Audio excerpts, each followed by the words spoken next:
Hello, dear students, welcome to the English class. In the previous class, we studied about everything I need to know I learned in the forest, written by Vandana Shiva.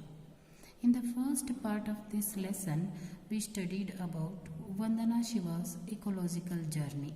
She says her ecological journey started from the forests of Himalaya. After that, we studied about her involvement in the Chipko movement, how she became an volunteer of Chipko movement, and she spread that message of Chipko movement in the country, throughout the country. And we stopped at beyond monoculture. See here, students, what do you mean by monocultures? Monoculture means ಕನ್ನಡದಲ್ಲಿ ಅದನ್ನು ಏಕತಾನತೆ ಅಂತ ನಾವು ಹೇಳ್ತಾ ಇದ್ದೀವಿ. ಏಕತಾನತೆ, monoculture, the cultivation of a single crop. Monoculture means cultivation of a single crop. Crop means ಬೆಳೆ, ಒಂದೇ ಬೆಳೆಯನ್ನು ಬೆಳೆಯುವುದು. ಅದರ ಜೊತೆಗೆ monocultures of mind, we will study monocultures of mind, ಏಕತಾನತೆಯ ಮನಸ್ಸು. Here, these human beings are addicted to the single concept of their life. In life, they are always addicting with the single idea. They were not thinking about other phases, other ways of that idea. See, ಏಕತಾನತೆ ಅಂತಕ್ಕಂಥದ್ದು ಕೇವಲ ಒಂದೇ ರೀತಿಯ ಒಂದು ವಿಷಯಕ್ಕೆ ಅಂಟಿಕೊಂಡಿರೋದನ್ನು ತೋರಿಸ್ತಾ ಇದೆ. ಬೇರೆ ವಿಷಯಗಳ ಕಡೆಗೆ ಮನಸ್ಸನ್ನು ಮಾಡದೇ ಇರತಕ್ಕಂಥದ್ದು, ಆ ವಿಷಯದ ಬೇರೆ ಮುಖಗಳ ಕಡೆಗೂ ಕೂಡ ನಾವು ಆಲೋಚನೆಯನ್ನು ಹರಿಸಬೇಕಾಗ್ತದೆ. ಉದಾಹರಣೆಗಾಗಿ, ಪ್ರಕೃತಿಯಲ್ಲಿ ಮನುಷ್ಯ ಬದುಕ್ತಾ ಇದ್ದಾನೆ, ಕೇವಲ ತನ್ನ ಹಿತದೃಷ್ಟಿಯಿಂದ ಮಾತ್ರ ಮನುಷ್ಯ ಅದನ್ನು ಆಲೋಚನೆ ಮಾಡ್ತಾ ಇದ್ದಾನೆ. ಕೇವಲ ತಾನು ಬದುಕಬೇಕು, ತನ್ನ ಒಂದು ಸುಖಕರ ಜೀವನಕ್ಕಾಗಿ ಪ್ರಕೃತಿಯನ್ನು ಬಳಸ್ಕೋಬೇಕು ಅನ್ನೋದನ್ನು. ಆದರೆ ಮನುಷ್ಯ ಅದರ ಹೊರತಾಗಿ ಇನ್ನೊಂದು ಮುಖದ ಕಡೆಗೆ ಅವನು ಗಮನವನ್ನು ಹರಿಸ್ತಾ ಇಲ್ಲ. ಇದೇ ರೀತಿಯಾಗಿ ಸ್ವೇಚ್ಛೆಯಾಗಿ ಪ್ರಕೃತಿಯನ್ನು ಬಳಸ್ಕೋತಾ ಹೋದರೆ ಪ್ರಕೃತಿಯ ಒಂದು ಗತಿ ಏನು, ಪ್ರಕೃತಿಯಲ್ಲಿ ಆಗ್ತಕ್ಕಂಥ ಒಂದು ಅವಘಡಗಳೇನು, ಪ್ರಕೃತಿಯ ವಿನಾಶ ಏನು, ಅದೆಲ್ಲದರ ಒಂದು ಪರಿಜ್ಞಾನ ಮನುಷ್ಯನಿಗೆ ಇಲ್ಲದಾಗಿದೆ. ಅದನ್ನು ನಾವು ಮೊನೋಕಲ್ಚರ್ಸ್ ಆಫ್ ದ ಮೈಂಡ್ ಅಂತೀವಿ. ಅಂದರೆ ಏಕತಾನತೆಯ ಮನಸ್ಸು. ಮನುಷ್ಯ ಎರಡೂ ಭಾಗದ ಕಡೆಗೆ ವಿಚಾರ ಮಾಡಬೇಕು. ತನ್ನ ಒಂದು ಹಿತದೃಷ್ಟಿಯ ಜೊತೆಗೆ ಪರಿಸರದ ಹಿತದೃಷ್ಟಿಯ ಕಡೆಗೂ ಕೂಡ ಒಂದು ಪ್ರತಿಯೊಂದು ಕಾರ್ಯದ ಎರಡು ಮುಖಗಳನ್ನು, ಎರಡು ಆಯಾಮಗಳನ್ನು ಆಲೋಚಿಸಬೇಕು. ಅದನ್ನು ಕಲಿಸ್ಕೊಡ್ತಕ್ಕಂಥದ್ದು ಬಯೋಡೈವರ್ಸಿಟಿ. ಒಂದೇ ಮುಖದ ಕಡೆಗೆ ಏಕತಾನತೆಯನ್ನು ತಿಳಿಸ್ಕೊಡ್ತಕ್ಕಂಥದ್ದು ಮೊನೋಕಲ್ಚರ್. ಇಲ್ಲಿ ಪ್ರತಿಯೊಬ್ಬ ಮನುಷ್ಯ ಯಾವ ರೀತಿ ಬದುಕನ್ನು ರೂಪಿಸಿಕೊಂಡಾನಂತಂದ್ರೆ ಮೊನೋಕಲ್ಚರ್, ಏಕತಾನತೆಯ ಆಧಾರದ ಜೀವನವನ್ನು ರೂಪಿಸಿಕೊಂಡಾನ.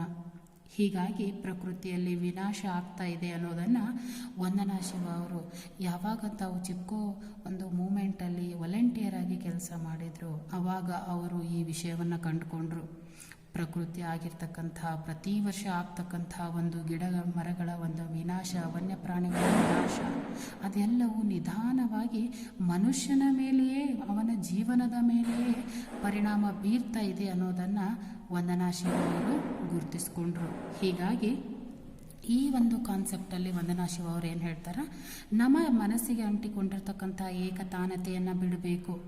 ನಾವು ಪ್ರತಿಯೊಂದು ವಿಚಾರದ ಒಂದು ಬೇರೆ ಬೇರೆ ಮುಖಗಳನ್ನು, ಆಯಾಮಗಳನ್ನು ಆಲೋಚಿಸಬೇಕು. ಇಲ್ಲಿವರೆಗೂ ಕೇವಲ ನಮ್ಮ ಸ್ವೇಚ್ಛೆಯನ್ನು ಅಥವಾ ನಮ್ಮ ಒಂದು ಸುಖದ ಜೀವನವನ್ನು ನಾವು ರೂಪಿಸ್ಕೊಂಡ್ವಿ. ಇನ್ನು ಮುಂದೆ ನಾವು ಹಾಗೆ ಮಾಡೋ ಹಾಗಿಲ್ಲ. ಬೇರೆ ಆಯಾಮದ ಕಡೆಗೆ, ಇಟ್ ಮೀನ್ಸ್ ಪ್ರಕೃತಿಯ ಕಡೆಗೂ ಕೂಡ ನಾವು ಗಮನವನ್ನು ಹರಿಸಬೇಕು. ಪ್ರಕೃತಿಯನ್ನು ರಕ್ಷಿಸ್ತಕ್ಕಂತಹ, ಅರಣ್ಯಗಳನ್ನು ರಕ್ಷಿಸ್ತಕ್ಕಂತಹ ಒಂದು ಕೆಲಸವನ್ನು ಮಾಡಬೇಕು ಅನ್ನೋ ನಿಟ್ಟಿನಲ್ಲಿ ಮೊನೋಕಲ್ಚರ್ಸ್ ಆಫ್ ಮೈಂಡ್ ಅಂತಕ್ಕಂಥ ಪುಸ್ತಕವನ್ನು ಕೂಡ ಅವರು ಇಲ್ಲಿ ಬರೆದಿದ್ರು. ಇಲ್ಲಿ ಮನುಷ್ಯನ ಏಕತಾನತೆಯ ಭಾವನೆಗಳ ಬಗ್ಗೆ ಅವರು ಏನು ಮಾತಾಡ್ತಾರೆ, ಅವರ ಆ್ಯಕ್ಟಿವಿಟೀಸ್ ಬಗ್ಗೆ ಈ ಮೊನೋಕಲ್ಚರ್ಸ್ ಆಫ್ ಮೈಂಡಲ್ಲಿ ಮಾತಾಡ್ತಾರೆ. ಅದು ದೂರ ಆಗಬೇಕು. ಅದರಿಂದ ಸಾಕಷ್ಟು ವಿನಾಶವನ್ನು ಮನುಷ್ಯ ಪ್ರಕೃತಿಯಲ್ಲಿ ತಂದುಕೊಂಡಾನ. ಅದರ ಜೊತೆಗೆ ಆ ಪ್ರಕೃತಿಯ ವಿನಾಶ ಪರಿಣಾಮಗಳು ಕೂಡ ಮನುಷ್ಯನ ಜೀವನದ ಮೇಲೆ ಆಗ್ತಾ ಇದೆ. ಯಾಕಂದರೆ ಮನುಷ್ಯ ಪ್ರಕೃತಿಯ ಒಂದು ಭಾಗ, ಪ್ರಕೃತಿ ಬಿಟ್ಟು ಮನುಷ್ಯ ಇಲ್ಲ ಅನ್ನೋದನ್ನು ಈ ಒಂದು ಪಾಠದಲ್ಲಿ ಹೇಳ್ತಾರೆ. ಅದರ ಜೊತೆ she talks about diversity, biodiversity. What is biodiversity and what are the uses of biodiversity based living. ಈ ಒಂದು ಕಾನ್ಸೆಪ್ಟಲ್ಲಿ ಮೋನೋಕಲ್ಚರ್ಸ್ ಅನ್ನೋದು ಬೇಡ, ಏಕತಾನತೆ ಅನ್ನೋದು ಬೇಡ. ನಮ್ಮ ಜೀವನ ಬಯೋಡೈವರ್ಸಿಟಿ ಬೇಸ್ಡ್, ಬಯೋಡೈವರ್ಸಿಟಿ ಮೀನ್ಸ್ ಜೀವ ವೈವಿಧ್ಯತೆಗೆ ಅನುಗುಣವಾಗಿ ನಮ್ಮ ಜೀವನ ಇರಬೇಕು ಅನ್ನೋದನ್ನು ಈ ಒಂದು ಕಾನ್ಸೆಪ್ಟಲ್ಲಿ ಅವರು ಹೇಳ್ತಾ ಬರ್ತಾರೆ. Okay dear students, V will study in detail. From Chipko I learned about biodiversity and biodiversity based living economies. Economies means uses. She found a new concept, that is biodiversity. Biodiversity means ಜೀವ ವೈವಿಧ್ಯತೆ. ಜೀವ ವೈವಿಧ್ಯತೆ ಅಂದರೆ ಈಗಾಗಲೇ ಮನುಷ್ಯ ತಾನೊಂದೇ ಜೀವಿ ಭೂಮಿ ಮೇಲೆ ಬದುಕ್ತಾ ಇರ್ತಕ್ಕಂಥದ್ದು, ತನ್ನ ಒಂದು ಸುಖ ಅಥವಾ ಸಂತೋಷಕ್ಕೆ ಅವನು ಅಡಿಕ್ಟ್ ಆಗ್ಯಾನ, ಅದು monoculture. But now he has to think about other species of the nature, other creatures of the earth, that is biodiversity. ಜೀವ ವೈವಿಧ್ಯತೆ ಕಡೆಗೆ ಅವನು ಗಮನ ಹರಿಸಬೇಕು. The variety of life in the world, whatever the variety, other varieties of creatures, lives are living in this world, he has to protect those creatures also, that is biodiversity. And he has to develop biodiversity based living. He not only he has to think, he has to develop that life also. He every day whatever the activities he is doing, that he has to think about other creatures also. If I did this one, how it is going to impact on the nature, how it is going to impact on the other creatures. Like this he has to think. That is called biodiversity based living. He has to develop biodiversity based life also. The protection of both has become my life's mission. Here Vandana Shiva says she always protected the nature, and in order to protect that nature she found a new concept, that is biodiversity. Now her main intention of life is to protect nature and to protect the biodiversity based living life. Okay, as I described in my book Monocultures of Mind. See, Monocultures of Mind, it is one of the good book written by Vandana Shiva. In that she mentioned that what are the destructive activities of human beings, how they are going to give bring some impact on the human life.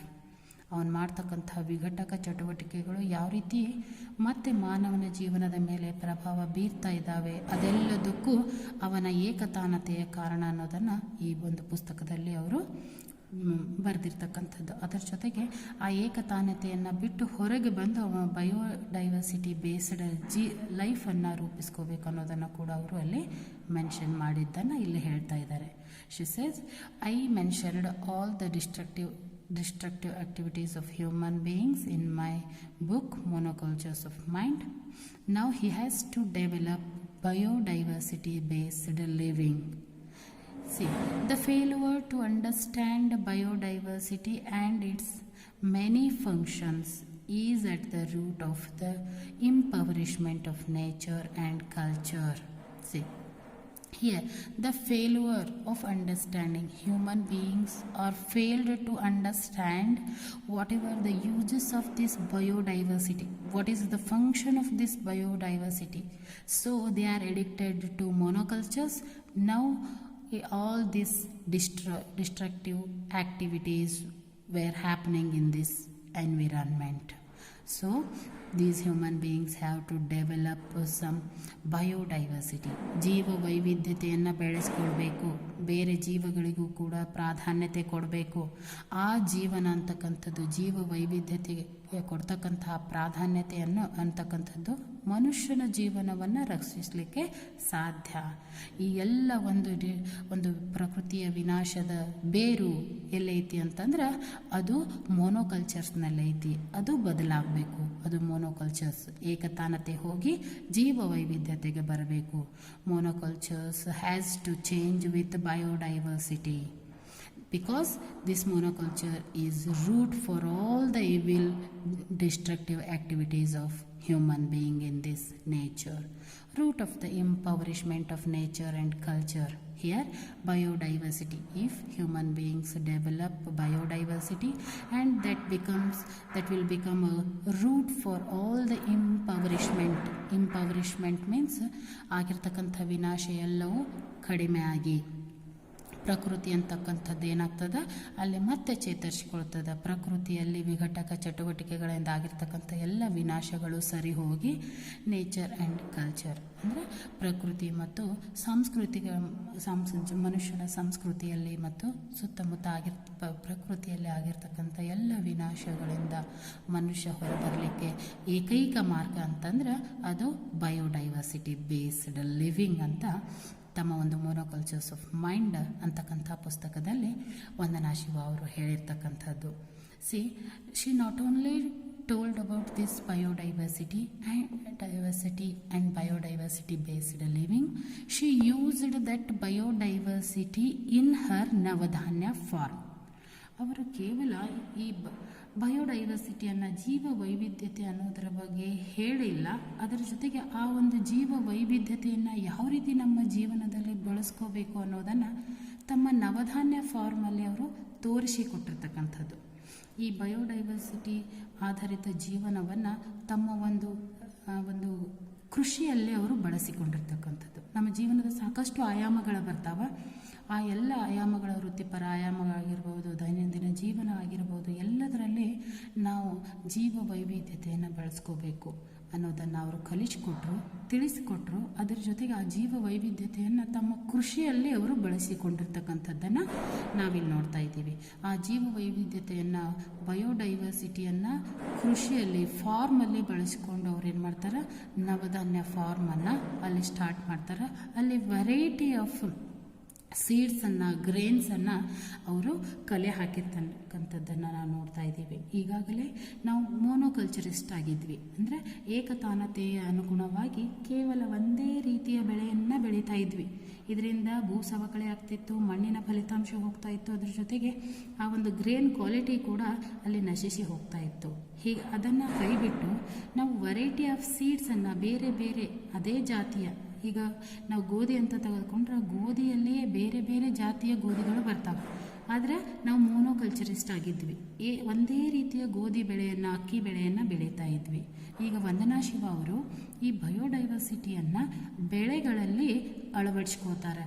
ಬೇರೆ ವಿಭಿನ್ನ ರೀತಿಯ ಒಂದು ಧಾನ್ಯಗಳನ್ನು ಸಂಗ್ರಹಿಸಿ ವಿಭಿನ್ನ ರೀತಿಯ ಧಾನ್ಯಗಳನ್ನು ಬೆಳೆದು ನೋಡ್ತಾರೆ.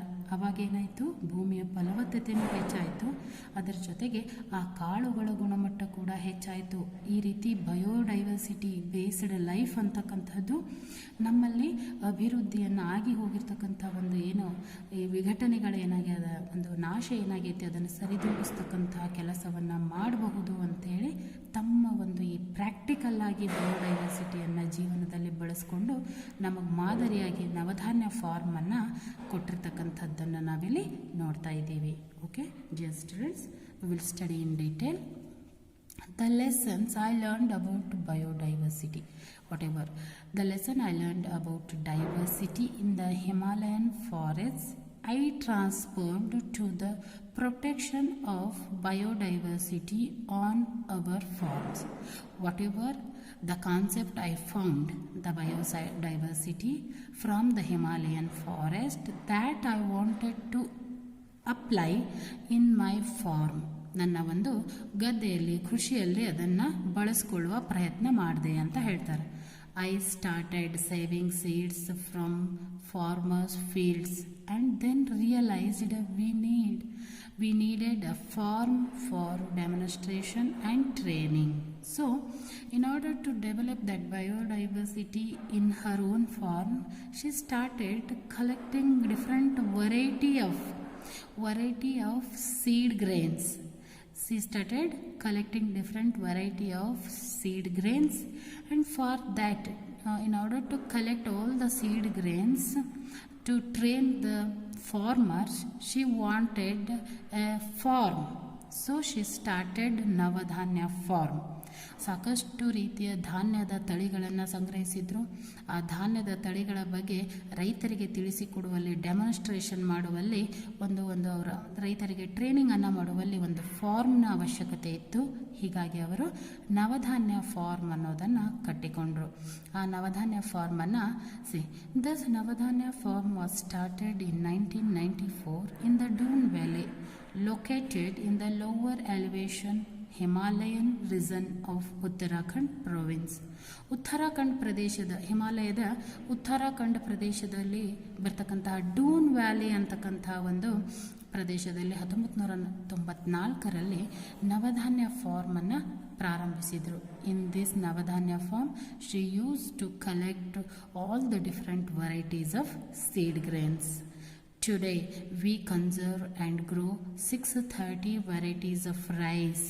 Now in the present day she used to collect 630 varieties of rice grains. ಅಕ್ಕಿಯ 630 ವೆರೈಟಿಗಳನ್ನು, ವಿಭಿನ್ನ ತಳಿಗಳನ್ನು ಅವರು ಸಂಗ್ರಹಿಸಿದರು. 150 varieties of wheat, ಗೋಧಿಯ 150 ವೆರೈಟಿಯ ಧಾನ್ಯಗಳನ್ನು, ಒಂದು ತಳಿಗಳನ್ನು ಅವರು ಸಂಗ್ರಹಿಸಿದರು. ಆ್ಯಂಡ್ ಹಂಡ್ರೆಡ್ಸ್ ಆಫ್ ಅದರ್ ಸ್ಪೆಸೀಸ್, ಬೇರೆ ಬೇರೆ ಧಾನ್ಯಗಳ 100 ತಳಿಗಳನ್ನು ಅವರು ಸಂಗ್ರಹಿಸಿರ್ತಕ್ಕಂಥದ್ದು. We practice and promote a biodiversity intensive form of farming that produces more food and nutrition per acre. See, whatever the biodiversity she applied in this farm, with that biodiversity they can produce more food and nutritious food per acre. ನೋಡ್ರಿ, ಈ ರೀತಿ ಜೀವ ವೈವಿಧ್ಯತೆಯನ್ನು ಕೃಷಿಯಲ್ಲಿ ಧಾನ್ಯದಲ್ಲಿ ಬಳಸಿರುವುದರಿಂದಾಗಿ ಅವರು ಒಂದೇ ಎಕರೆ ಭೂಮಿಯಲ್ಲಿ ಹೆಚ್ಚು ಫುಡ್ಡನ್ನು, ಹೆಚ್ಚಿನ ಧಾನ್ಯವನ್ನು, ಅದರ ಜೊತೆಗೆ ಹೆಚ್ಚು ನ್ಯೂಟ್ರಿಷಿಯಸ್ ಆಗಿರ್ತಕ್ಕಂತಹ ಧಾನ್ಯಗಳನ್ನು ಬೆಳೆಯಲು ಸಾಧ್ಯವಾಯಿತು. ನೋಡ್ರಿ, ಹೀಗಾಗಿ ನಮ್ಮ ಜೀವನದಲ್ಲಿ ಈ ಬಯೋಡೈವರ್ಸಿಟಿಯನ್ನು ನಾವು ಅಳವಡಿಸಿಕೊಂಡಿದ್ದೇ ಆದರೆ ಸಂಪೂರ್ಣವಾದ ಒಂದು ಫಲವತ್ತಾಗಿರ್ತಕ್ಕಂತಹ ಒಂದು ಸಂಪೂರ್ಣವಾಗಿರ್ತಕ್ಕಂತಹ ಪ್ರಕೃತಿಯ ಒಂದು ಸಮತೋಲನವನ್ನು ಕಾಯ್ದುಕೊಂಡು ಹೋಗ್ತಕ್ಕಂತಹ ಜೀವನವನ್ನು ನಾವು ರೂಪಿಸ್ಕೊಳ್ಬಹುದು. ಯಾಕಂದರೆ ಪದೇ ಪದೇ ಅದೇ ಧಾನ್ಯವನ್ನು ಬೆಳೆಯೋದ್ರಿಂದ ಆ ಧಾನ್ಯ ಏನಾಗ್ತಾ ಇತ್ತು, ತನ್ನ ಕ್ವಾಂಟಿಟಿಯನ್ನು ಕಳೆದುಕೊಳ್ತು, ಅದ್ರ ಜೊತೆಗೆ ತನ್ನ ನ್ಯೂಟ್ರಿಷನ್ ಕೂಡ ಕಳೆದುಕೊಳ್ತು. ಹೀಗಾಗಿ ವಂದನಾ ಶಿವ ಅವರು ಏನು ಮಾಡ್ತಾರೆ, ಧಾನ್ಯದ ಒಂದು ಬೇರೆ ವೆರೈಟಿಯನ್ನು ಬೆಳೆಯೋದ್ರಿಂದ ಆ ಧಾನ್ಯದಕ್ಕೆ ಸಂಬಂಧಪಟ್ಟಂಥ ಫಲವತ್ತತೆ ಭೂಮಿಯಲ್ಲೇ ಸಿಗೋದ್ರಿಂದ ಹೆಚ್ಚು ಬೆಳೆಯನ್ನು ಬೆಳೆಯಲು ಸಾಧ್ಯವಾಯಿತು. ಅದರ ಜೊತೆಗೆ ಆ ಬೆಳೆದಿರ್ತಕ್ಕಂಥ ಧಾನ್ಯದ ತಳಿ ಹೆಚ್ಚು ನ್ಯೂಟ್ರಿಷಿಯಸ್ ಫುಡ್ ಕೂಡ ಕೊಡಲಿಕ್ಕೆ ಸಾಧ್ಯವಾಯಿತು.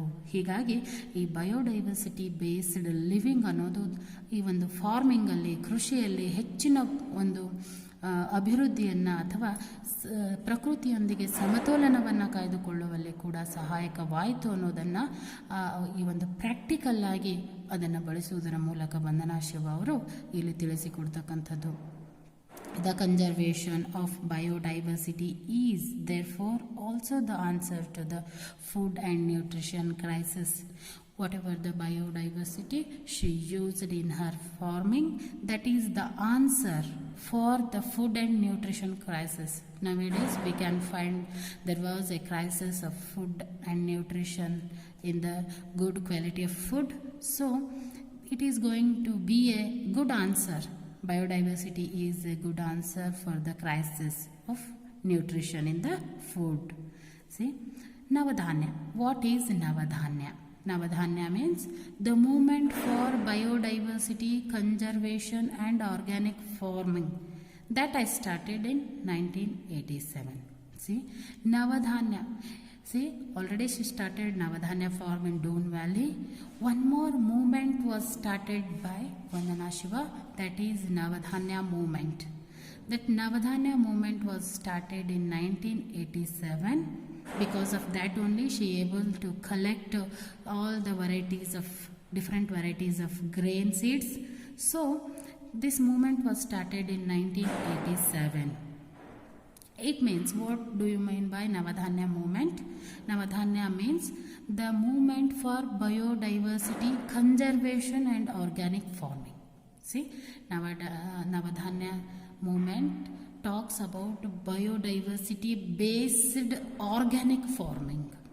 Okay, that was started in 1987. Is with this Navadhanya movement, she used to spreading the message of biodiversity based organic farming. Okay, so far we have worked with farmers to set up more than 100 community seed banks across India. In this movement, as a volunteer, she moved across India and she used to collect more than 100 community of seeds of these grains. We have saved more than 3,000 rice varieties. See, she collected more than 3,000 varieties of rice. We also help farmers make a transition from fossil fuel and chemical based monocultures to biodiverse ecological systems nourished by the sun and soil. See, when she moved across India, she whatever the conversation she has with farmers, in that conversation she tries to convince farmers in order whatever the chemical based products they are using to their farm, other than this fossil fuel and this organic farming is more useful than those chemical products. They convinced that farmer, it is that organic farming is going to nourish their soil, going to nourish their food. Their food may be very much nutritious. When they started using this organic farming, these farmers will get more nutritious food, and that soil and their land, their farm is also going to nourished by those different varieties of grains. Okay, all this whatever the biodiversity based living she found from Chipko movement, she used in the Navadhanya movement. On the basis of Navadhanya movement, she started Navadhanya farm. Under Navadhanya farm, she used different variety of grain seeds, and she taught some awareness to the farmers to do their farming on the organic basis.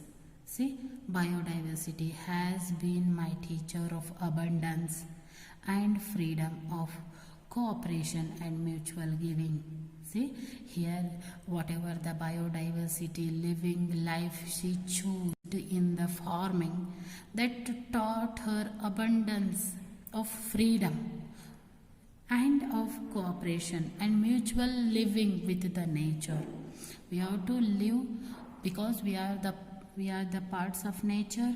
We have to develop some mutual well-being, cooperation and freedom with the nature. Then only we are able to protect the nature. With that we are going to protect ourselves.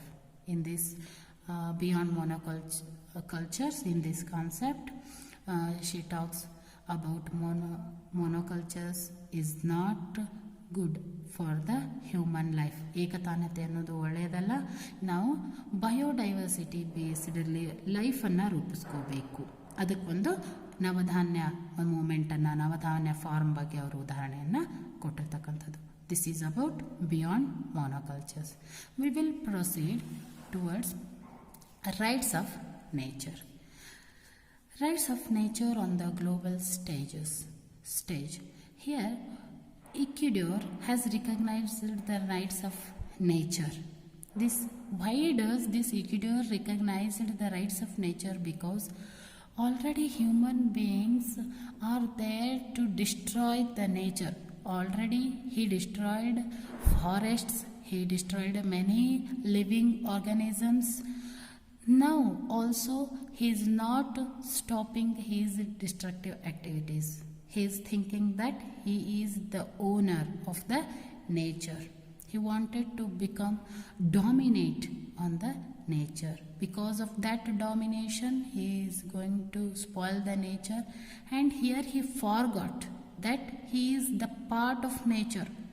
If he destroy the nature, that is going to damage himself. Human beings are destroying the nature. With that destruction, he is damaging himself. They are damaging ourselves. That activity must be stopped. In order to stop that activity, Ecuador means the United Nations General Assembly. This Ecuador found rights of nature. ಒಂದು ಪ್ರಕೃತಿಯ ಹಕ್ಕುಗಳು.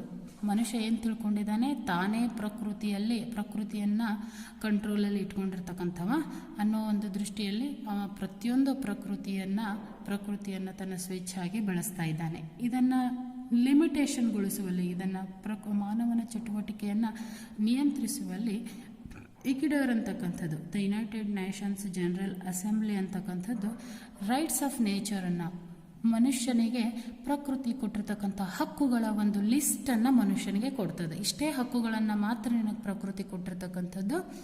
ಇದಕ್ಕಿಂತ ಹೆಚ್ಚಾಗಿ ನೀನು ಪ್ರಕೃತಿಯನ್ನು ಬಳಸ್ಕೊಳ್ಳೋ ಹಾಗಿಲ್ಲ. ನೀನು ಲಿಮಿಟೇಷನಲ್ಲಿ, ಮನುಷ್ಯನ ವರ್ತನೆಗಳು ಲಿಮಿಟೇಷನಲ್ಲಿ ಇರಬೇಕು ಅನ್ನೋ ಕಾರಣದಿಂದ ಈ ರೈಟ್ಸ್ ಆಫ್ ನೇಚರನ್ನು ರೂಪಿಸಿರ್ತಕ್ಕಂಥದ್ದು. ಅದರಡಿ ಮನುಷ್ಯನಿಗೆ ಕೆಲವು ಹಕ್ಕುಗಳನ್ನು, ಸ್ವಾತಂತ್ರ್ಯಗಳನ್ನು ಪ್ರಕೃತಿಯಿಂದ ಮನುಷ್ಯ ಪಡೆದುಕೊಂಡಿದ್ದಾನೆ ಅನ್ನೋದನ್ನು ಅವನಿಗೆ ಮನವರಿಕೆ ಮಾಡುವಲ್ಲಿ ಈ ರೈಟ್ಸ್ ಆಫ್ ನೇಚರನ್ನು ತೋರಿಸಿಕೊಟ್ಟಿರ್ತಕ್ಕಂಥದ್ದು. See, when nature is a teacher, we co-create with her. See, nature is a teacher and she is the creator. So we have to co-create with her. ಪ್ರಕೃತಿ ನಮ್ಮನ್ನು ಸೃಷ್ಟಿಸಿದ್ದೇ ಹೊರತು ನಾವು ಪ್ರಕೃತಿಯನ್ನಲ್ಲ. ಪ್ರಕೃತಿ ನಮ್ಮ ಸೃಷ್ಟಿಕರ್ತಳು, ನಮ್ಮನ್ನು ಪಾಲಿಸುವವಳು. ಆದರೆ ಮನುಷ್ಯ ಏನು ಅಲ್ಲಿ ಅರ್ಥೈಸಿಕೊಂಡಿದ್ದಾನೆ, ನಾನು ಪ್ರಕೃತಿಯನ್ನು ಅಧೀನವನ್ನು ಪಡಿಸಿಕೊಂಡಿರ್ತಕ್ಕಂಥದ್ದು. Here human beings are wanted to dominate the nature, but it is not like that. We have to co-create with her. ನಾವು ಅವರ ಜೊತೆಗೆ ಹೊಂದಾಣಿಕೆ ಮಾಡ್ಕೋಬೇಕು. We recognize her agency and her rights. So in order to put some limitations about her activities, these organizations put some rights for the human beings. That is why it's significant that Ecuador has recognized the rights of nature in its constitution, ಸಂವಿಧಾನ. ತನ್ನ ಸಂವಿಧಾನದಲ್ಲಿ ಇಕ್ವಡೋರ್ ಅಂತಕ್ಕಂಥ ಒಂದು ದೇಶದ ಗೌರ್ಮೆಂಟಲ್ಲಿ ಏನಾಯಿತು, ಕೆಲವೊಂದು ಪ್ರಕೃತಿಯ ಹಕ್ಕುಗಳನ್ನು ನಮೂದಿಸಲಾಯಿತು. In April 2011, the United Nations General Assembly, inspired by the Constitution of Ecuador and the Universal Declaration of the Rights of Mother Earth, initiated by Bolivia ದೇಶದಲ್ಲಿ ಮನುಷ್ಯನ ಚಟುವಟಿಕೆಗಳನ್ನು ನಿಯಂತ್ರಿಸುವಲ್ಲಿ ಬೋಲ್ವಿಯಾದ ಒಂದು ಆರ್ಗನೈಸೇಷನ್ನು ಇಕ್ವಡೋರು, ಅದು the United Nations of general assembly ಅಂತಕ್ಕಂತಹ ಒಂದು ಇಕ್ವಡೋರ್ ಅಂತಕ್ಕಂತಹ ಸಂಘ, ಬೋಲ್ವಿಯಾ ದೇಶದ ಒಂದು ಆರ್ಗನೈಸೇಷನ್ನು. ಆ ಒಂದು ಆರ್ಗನೈಸೇಷನ್ ಅಡಿಯಲ್ಲಿ ರೈಟ್ಸ್ ಆಫ್ ನೇಚರ್ ಅನ್ನೋದನ್ನು ಅವರು ಗುರುತಿಸಿಕೊಂಡು ಪ್ರಕೃತಿ ಮನುಷ್ಯನಿಗೆ ಕೆಲವು ಹಕ್ಕು ಸ್ವಾತಂತ್ರ್ಯಗಳನ್ನು ಕೊಟ್ಟಿರ್ತಕ್ಕಂಥದ್ದು. ಅದರ ಹೊರತಾಗಿ ಮನುಷ್ಯ ಸ್ವೇಚ್ಛೆಯಾಗಿ ನಡೆದುಕೊಳ್ಳಬಾರ್ದು ಪ್ರಕೃತಿಯೊಂದಿಗೆ ಅನ್ನೋ ನಿಟ್ಟಿನಲ್ಲಿ ಕೆಲವೊಂದು ಹಕ್ಕುಗಳ ಲಿಸ್ಟನ್ನು ಮನುಷ್ಯನ ಕೈಗೆ ಕೊಟ್ಟಿರ್ತಕ್ಕಂಥದ್ದು. ಆ ಹಕ್ಕುಗಳನ್ನೇ ಮುಂದೆ ಅಂತಾರಾಷ್ಟ್ರೀಯ ಮಟ್ಟದಲ್ಲಿ ಆ ಒಂದು ಇಕ್ವಡೋರ್ ಸಂಸ್ಥೆ ಕೊಟ್ಟಿರ್ತಕ್ಕಂಥ ರೈಟ್ಸ್ ಆಫ್ ನೇಚರ್ ಅದನ್ನು ಅಧಿಕೃತವಾಗಿ ಅಲ್ಲಿ ಏನು ಮಾಡ್ತೆ, ಕಾನ್ಸ್ಟಿಟ್ಯೂಷನಲ್ಲಿ ಅಧಿಕೃತವಾಗಿ ಹೇಳಲಾಯಿತು. In April 2011, the United Nations General Assembly, inspired by the Constitution of ಇಕ್ವಡೋರ್ನ ಸಂವಿಧಾನಾತ್ಮಕ ಆ ಹಕ್ಕುಗಳನ್ನು, universal declaration of rights of Mother Earth, universal ಅಂದರೆ ಇಡೀ ಜಗತ್ತಿನಾದ್ಯಂತ ಆ ಹಕ್ಕುಗಳನ್ನು ಏನಾಯಿತು ಡಿಕ್ಲೇರ್ ಮಾಡಲಾಯಿತು, ಅವುಗಳನ್ನು ಸಂಪೂರ್ಣವಾಗಿ ಜಾರಿಗೊಳಿಸಲಾಯಿತು. Earth initiated by Bolivia organized a conference on the harmony with the nature as a part of Earth Day celebration. When they are celebrating the Earth Day ದಿನಾಚರಣೆಯ ಭೂಮಿಯ ಒಂದು ದಿನಾಚರಣೆಯ ದಿನದಂದು ಭೂಮಿ ಒದಗಿಸಿರ್ತಕ್ಕಂತಹ ಈ ಒಂದು ರೈಟ್ಸ್ ಆಫ್ ನೇಚರ್, ಪ್ರಕೃತಿ ಕೊಟ್ಟಿರ್ತಕ್ಕಂತಹ ಒಂದು ಮನುಷ್ಯನಿಗೆ ನೀಡಿರ್ತಕ್ಕಂತಹ ಹಕ್ಕುಗಳನ್ನು ಅಲ್ಲಿ ಯೂನಿವರ್ಸಲ್ ಡಿಕ್ಲರೇಷನ್ ಜಾಗತಿಕವಾಗಿ ಆ ಹಕ್ಕುಗಳನ್ನು ಘೋಷಿಸಲಾಯಿತು. Much of the discussion centered on ways to transform systems based on domination of people over nature. Why they announced, why they declared the rights of nature universally? Because they wanted to put some limitation over the destructive activities of these human beings.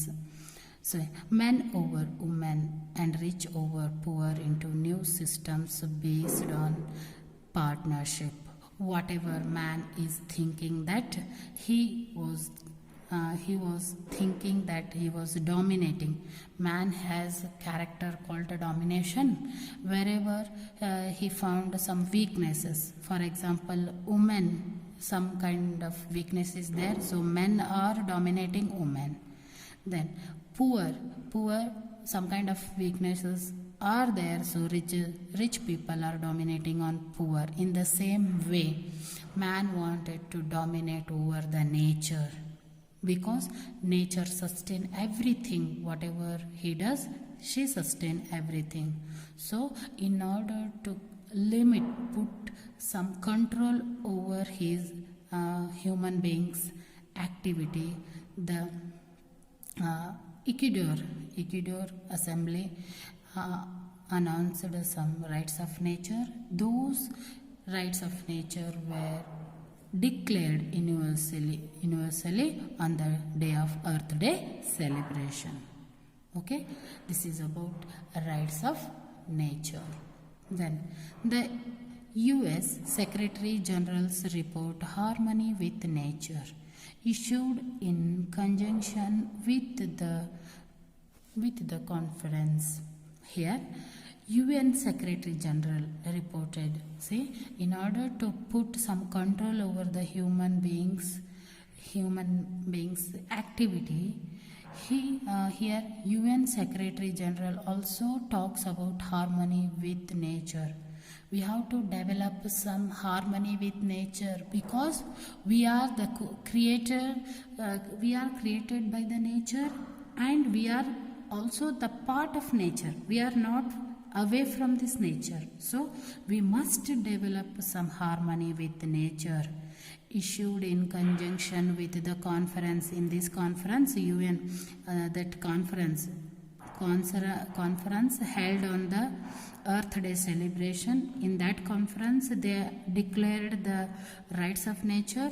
In that conference only, UN Secretary General, he talks about harmony with nature. Why we need harmony with nature? Because we are also the part of nature. We are not separated from the nature.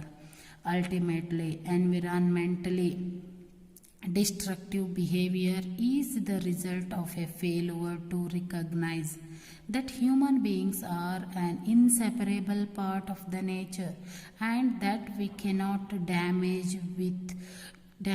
it without severely damaging ourselves. See, on the celebration of Earth Day, UN Secretary General, he talks about this rights of earth was declared universally. In that movement, UN Secretary also, United States Nations General Assembly Secretary also talks about harmony with nature. Why we must have harmony with nature? Because ultimately we are the part of nature. severely damaging the earth. Whatever the destructive behaviors are going on in this environment, in this ecosystem, but man has failed. He failed to recognize that damaging nature is damaging severely himself. So whatever the destruction he is doing in this nature, with that he is damaging himself. So he has to put an end to all the destructive activities. He has to develop some harmony with the nature. That was told by the UN Secretary General in the celebration of Earth Day.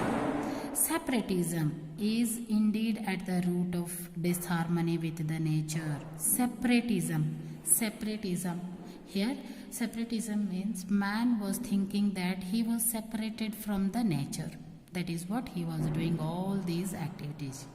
ಮನುಷ್ಯ ಇಲ್ಲಿ ಸಪ್ರೇಟಿಸಮ್ ಅನ್ನು ಅರ್ಥೈಸಿಕೊಂಡಿದ್ದಾನೆ. ಅವನೇನಂತ ಅರ್ಥ ಮಾಡ್ಕೊಂಡಿದ್ದಾನೆ? ತಾನು ಪ್ರಕೃತಿಗಿಂತ ವಿಭಿನ್ನ, ಪ್ರಕೃತಿಯಿಂದ ಭಿನ್ನವಾಗಿದ್ದಾನೆ, ಬೇರೆಯಾಗಿದ್ದಾನೆ ಅಂತ ಅರ್ಥ. ಆದರೆ ನೈಜತೆಯಲ್ಲಿ ಮನುಷ್ಯನೂ ಕೂಡ ಪ್ರಕೃತಿಯ ಒಂದು ಭಾಗ. ಪ್ರಕೃತಿಯಲ್ಲಿ ಆಗ್ತಕ್ಕಂಥ ಎಲ್ಲ ವಿನಾಶಗಳು ಕೂಡ ಅವನ ಜೀವನದ ಮೇಲೆ ಅತ್ಯಂತ ದುಷ್ಪರಿಣಾಮವನ್ನು ಬೀರ್ತಕ್ಕಂಥದ್ದು. ಅದನ್ನು ಇನ್ನೂ ಅರ್ಥ ಮಾಡಿಕೊಂಡಿಲ್ಲ. ಯಾಕಂದ್ರೆ ಮನುಷ್ಯನಲ್ಲಿ ಸೆಪ್ರೇಟಿಸಮ್ ಅಂತಕ್ಕಂಥ ಭಾವನೆ ಇದೆ. ನಾನೇ ಬೇರೆ, ಪ್ರಕೃತಿಯೇ ಬೇರೆ ಅಂತಕ್ಕಂಥ ಭಾವನೆಗಳಿದೆ. So indeed at the root of disharmony, ಏನೇನೋ ಒಂದು ಡಿಸ್ಹಾರ್ಮನಿ, ಮನುಷ್ಯ ಒಂದು ನಿಸರ್ಗದ ಜೊತೆಗೆ ಒಂದು ಅಪಹೊಂದಾಣಿಕೆಯನ್ನು ಮಾಡ್ಕೊಂಡಿದ್ದಾನೆ. ಅದಕ್ಕೆಲ್ಲ ಮೂಲ ಕಾರಣ ಅವನ ಈ ಒಂದು ಸೆಪ್ರೇಟಿಸಮ್ ಅಂತಕ್ಕಂಥ ಭಾವನೆ ಕಾರಣ. ನಾನೇ ಬೇರೆ, ಪ್ರಕೃತಿಯ ಬೇರೆ ಅಂತ ತಿಳ್ಕೊಂಡಿರ್ತಕ್ಕಂಥ ಭಾವನೆಗಳೇ ಕಾರಣ. But it is not like that. ಹಾಗಿಲ್ಲ. ಮಾನವನ ಕೂಡ ಪ್ರಕೃತಿಯ ಒಂದು ಭಾಗ. With nature and violence against nature and people. Human beings are thinking that they were separated from the nature. So they are doing disharmony. They are not adjusting. They are doing damages with nature and violence against the people. Whatever the damage, whatever the destructive activity they are doing because of this separatism. As the prominent South African environmentalist Cormac Cullinan, South African environmentalist. Cormac Cullinan ಅಂತಕ್ಕಂಥದ್ದು South ಆಫ್ರಿಕಾದ ಒಬ್ಬ ಪರಿಸರ ತಜ್ಞರು. ಅವರು points out, ಅವರು ಹೇಳ್ತಕ್ಕಂಥ ಒಂದು ಸಿದ್ಧಾಂತ, ಅಪರ್ಥೀಡ್ ಮೀನ್ಸ್ ಸೆಪರೇಟ್ನೆಸ್. ಬಿಕಾಸ್ ಆಫ್ ಅಪರ್ಥೀಡ್, ಇಲ್ಲಿ ಕಾರ್ಮ್ಯಾಕ್ ಕಲಿನನ್ ಅವರು ಸೌತ್ ಆಫ್ರಿಕಾದ ಒಬ್ಬ ಪರಿಸರ ತಜ್ಞರು. ಅವರು ಅಪರ್ಥೀಡ್ ಅಂತಕ್ಕಂಥ ಸಿದ್ಧಾಂತವನ್ನು ಗುರುತಿಸಿಕೊಂಡಿದ್ರು. ಮನುಷ್ಯ ಯಾಕೆ ಈ ರೀತಿಯಾಗಿ ಈ ಒಂದು ಪ್ರಕೃತಿಯ ವಿನಾಶದ ಚಟುವಟಿಕೆಗಳನ್ನು ದಿನದಿಂದ ದಿನಕ್ಕೆ ಹೆಚ್ಚು ಮಾಡ್ತಾ ಇದ್ದಾನೆ ಅಂದ್ರೆ ಅದಕ್ಕೆ ಅಪರ್ಥೀಡೇ ಕಾರಣ ಅಂತ ಹೇಳಿದ್ರು ಅವರು. ಯಾರೋ ಪರಿಸರ ತಜ್ಞರಾಗಿರ್ತಕ್ಕಂಥ ಕಾರ್ಮ್ಯಾಕ್ ಕಲಿನನ್, ಸೌತ್ ಆಫ್ರಿಕಾದ ಪರಿಸರ ತಜ್ಞ. ಈ ಒಂದು ಮನುಷ್ಯನ ಒಂದು ಈ ಭಾವನೆಗೆ ಈ ಒಂದು ಅಪರ್ಥೀಡ್ ಮನೋಭಾವನೆಯೇ ಕಾರಣ ಅಂದರು. ಅಪರ್ಥೀಡ್ ಅಂತ ಅಂದರೆ ಸೆಪ್ರೇಟ್ನೆಸ್. What is apartheid means? Apartheid means human beings are thinking that they were separated from the mother earth. ಆ ಒಂದು ಭಾವನೆಯಿಂದ ಅವರು ವಿನಾಶವನ್ನು ಮಾಡ್ತಾ ಇದ್ದಾರೆ ಅಂತ ಕಾರ್ಮ್ಯಾಕ್ ಕಲಿನನ್ ಅವರು ಹೇಳಿದರು. The word joined the anti-apartheid movement to end the violent separation of people on the basis of color. So, according to the Cullinan, the country, South Africa country, started an anti-apartheid movement. Anti-apartheid movement means here they wanted to develop some harmony in the thinking of human beings. ಅವರು ನಾವು ಪ್ರಕೃತಿಗಿಂತ ವಿಭಿನ್ನರು, ಬೇರೆ, ಪ್ರಕೃತಿಯಿಂದ ಬೇರೆ ಅಂತಕ್ಕಂಥ ಭಾವನೆಯನ್ನು ತೆಗೆದುಹಾಕಿ ಆ್ಯಂಟಿ ಅಪರ್ಥೀಡ್ ಮನೋಭಾವನೆಯನ್ನು. ಆ್ಯಂಟಿ ಅಪರ್ಥೀಡ್ means ಪ್ರಕೃತಿಯ ಒಂದು, ಮನುಷ್ಯರು ಕೂಡ ಪ್ರಕೃತಿಯ ಒಂದು ಭಾಗ. ನಾವು ಮನುಷ್ಯರೆಲ್ಲರೂ ಒಂದೇ ಅನ್ನೋತಕ್ಕಂಥ ಒಂದು ಭಾವನೆಯನ್ನು, ಅದರ ಜೊತೆಗೆ ಭೂಮಿ ಮೇಲಿರ್ತಕ್ಕಂಥ ಎಲ್ಲ ಜೀವ ಜಂತುಗಳು, ಎಲ್ಲ ಜೀವ ಸೃಷ್ಟಿಗಳು ಕೂಡ ಒಂದೇ ಅಂತಕ್ಕಂಥ ಮನೋಭಾವನೆಯನ್ನು ನಾವು ಆ್ಯಂಟಿ ಅಪರ್ಥೈಡ್ ಅಂತ ನಾವಿಲ್ಲಿ ಹೇಳ್ತಾ ಇದ್ದೀವಿ. ಆ ಆ್ಯಂಟಿ ಅಪರ್ಥೈಡ್ ಮೂಮೆಂಟ್ ಅಂತಕ್ಕಂಥದ್ದು ಸೌತ್ ಆಫ್ರಿಕಾದಲ್ಲಿ ಪ್ರಾರಂಭವಾಯಿತು. ಆ ಒಂದು ಆ್ಯಂಟಿ ಅಪರ್ಥೈಡ್ ಮೂಮೆಂಟಲ್ಲಿ ಸೆಪರೇಟಿಸಮ್ ಅಂತಕ್ಕಂಥದ್ದು ಹೋಯಿತು. ಅದು ಮನುಷ್ಯರ ಮಧ್ಯದಲ್ಲಿ ಆಗ್ತಕ್ಕಂಥ ಸೆಪರೇಟಿಸಮ್ ಆಗಿರ್ಬೋದು, ಪ್ರಕೃತಿ ಮತ್ತು ಮನುಷ್ಯರ ಮಧ್ಯದಲ್ಲಿ ಆಗಿರ್ತಕ್ಕಂಥ ಸೆಪರೇಟಿಸಮ್ ಆಗಿರಬಹುದು. Apartheid in South Africa was put behind us today. We need to overcome the very and deeper apartheid and eco-apartheid based on the illusion. See, whatever the anti-apartheid movement was going on in the South Africa in order to bring the harmony with the people, today that apartheid we have to use in ecosystem. South ಆಫ್ರಿಕಾದಲ್ಲಿ ಈ ಆ್ಯಂಟಿ ಅಪರ್ಥೈಡ್ ಮೂಮೆಂಟನ್ನು ಅಲ್ಲಿ ಜನರನ್ನು colour basis ಆಧಾರದ ಮೇಲೆ ಬೇರೆ ಬೇರೆ ಮಾಡ್ತಿತ್ತು.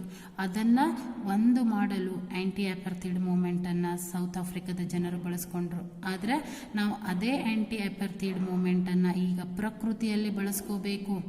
ಪ್ರಕೃತಿಯಲ್ಲಿ ಬೆಳೆಸ್ಕೊಂಡು ಮನುಷ್ಯ ಮತ್ತು ಪ್ರಕೃತಿ, ಅದರ ಜೊತೆಗೆ ಭೂಮಿಯ ಮೇಲೆ ಇರ್ತಕ್ಕಂಥ ಎಲ್ಲ ಜೀವ ಸೃಷ್ಟಿ ಮತ್ತು ಮನುಷ್ಯ ಎಲ್ಲರೂ ಒಂದೇ ಅನ್ನೋದನ್ನು ಭಾವನೆಯನ್ನು ಬೆಳೆಸ್ಕೋಬೇಕು. We need to overcome the wider and deeper apartheid. ಈ ಸೆಪರೇಟಿಸಮ್ ಅಪರ್ಥೈಡಿನ ಭಾವನೆಯಿಂದ ನಾವು ಹೊರಗೆ ಬರಬೇಕು. And we have to develop anti apartheid, eco apartheid based on the illusion. ಅದು ಕೇವಲ ಒಂದು ಇಲ್ಯೂಷನ್ ಅಷ್ಟೇ, ಅದು ಭ್ರಮೆಯಷ್ಟೇ, ಸತ್ಯತೆ ಅಲ್ಲ. ನಾವು ಪ್ರಕೃತಿಗಿಂತ ಬೇರೆ ವಿಭಿನ್ನ ಅನ್ನೋದು ಕೇವಲ ಭ್ರಮೆ, ಅದು ಸತ್ಯವಲ್ಲ ಅನ್ನೋದನ್ನು ನಾವೆಲ್ಲರೂ ತಿಳಿಬೇಕು. Of separateness of humans from nature in our minds and lives. Here we should not think that we are separated from the nature in our minds and lives. ನಾವು ಜೀವನದಲ್ಲಿಯೇ ನಾವೆಂದಿಗೂ ಈ ಪ್ರಕೃತಿಯಿಂದ ವಿಭಿನ್ನರಾಗಲಿಕ್ಕೆ ಸಾಧ್ಯವಿಲ್ಲ ಅನ್ನೋದನ್ನು ನಾವು ತಿಳಿದುಕೊಳ್ಬೇಕು. So we have to develop anti apartheid attitude in our behaviours and in our minds also. Okay, this is about separatism and harmony with nature and rights of nature. All together they announced these variety of movements in order to control, in order to limit the destructive activities of human beings. Okay dear students, we will stop here. Thank you.